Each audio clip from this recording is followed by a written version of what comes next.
Hey, a lot of times I swear I feel like I'm not doing the right things. I do. And so um, you can get criticized thinking you're doing the right thing, but I suggest you keep your mouth closed and just do what you got to do and don't bring anybody else in the equation, especially if that person is not on your team and they're not interested in helping you move forward because you got to remember, 9 times out of 10, they did that for somebody else. So they're not interested in trying to, especially help a man, catapult or move his life forward.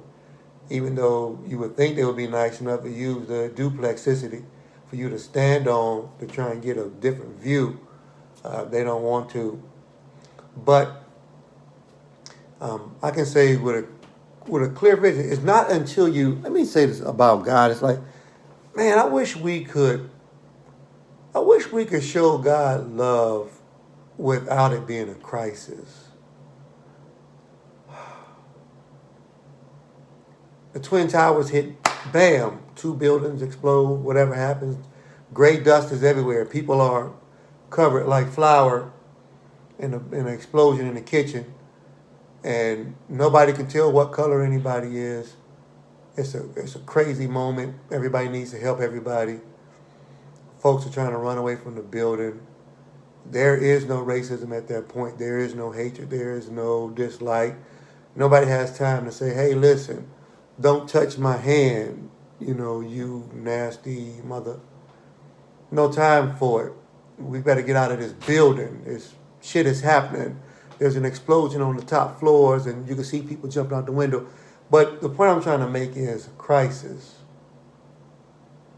seems to be the only time we can come together. How can we come together without it being a crisis? How can y'all respect me without it being a crisis? I respect y'all. We got to work on y'all side. How can y'all respect, me? Um,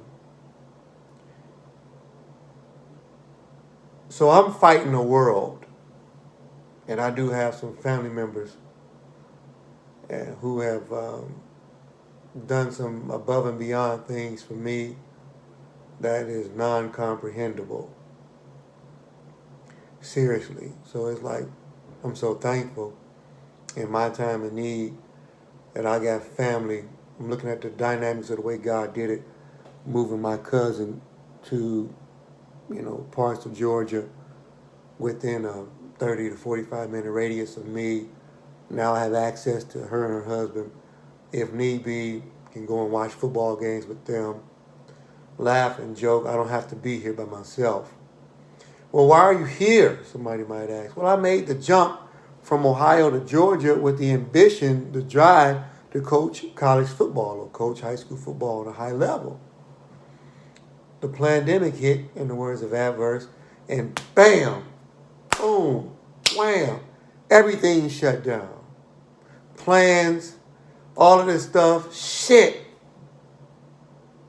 I made a power move. I'm a power player from the north. Polite, kind, yes sir, no ma'am. You can't make everybody happy, so don't even try it.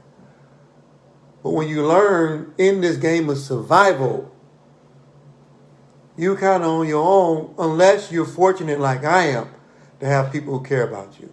Now, a lot of people care about me, I believe, primarily because that's the way God made it, but because I show people respect and kindness.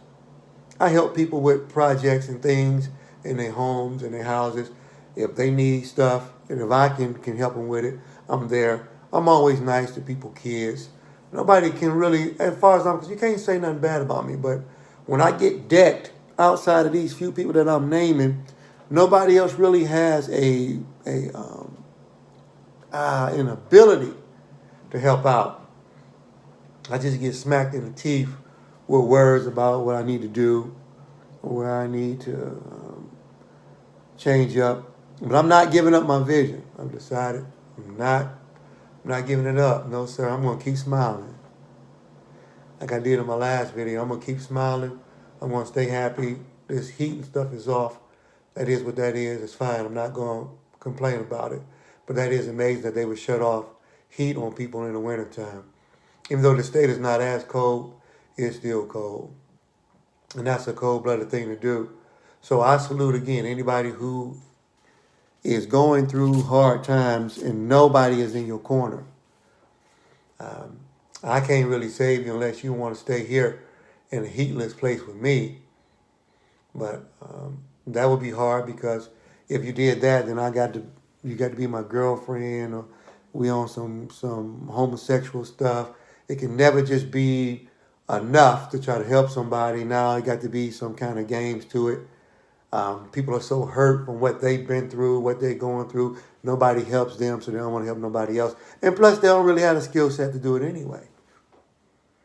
That's the detail part of it. They don't really have the skills to help out anyway. So, you know, it kind of is what it is. I just want to say, in this particular video, I haven't done videos in a while. I just want to try and keep lathered up, stay in front of the camera to be ready for when that break comes through. I'm able to do that thing, so I need to practice my play-by-play stuff. Twins left, shotgun formation, motion for the wide receiver, 3-4 defense, 2 deep cover safeties. Let's get ready to go as the linebackers press up, look like double-A gap blitz. Oh, don't get me started. Don't get me started. Play-by-play analyst, defensive coordinator, offensive coordinator, head coach. What y'all want to see me? Talent. I can actually act. I can do stuff. You know, oh my gosh. I'm not afraid of this thing called camera. Oh, thank you, God, for FaceTime. I have been able to FaceTime my kids so I can see their beautiful smiles, their beautiful faces. Thank you to everybody that said my condolences to me for my dad passing away. I'm like a 26-year younger twin. I look just like him. So when I go to Ohio, that's when all of the hitting stuff is going to come. They're going to see me, and I look like the second coming. So, and I'll be the first coming as I'm coming through the door, and they'll see me, and it's going to start. I know it. I know it. So I got to brace myself. That's coming. So pray for me if y'all know how. And don't be selfish with it this time, if that's possible. Love you.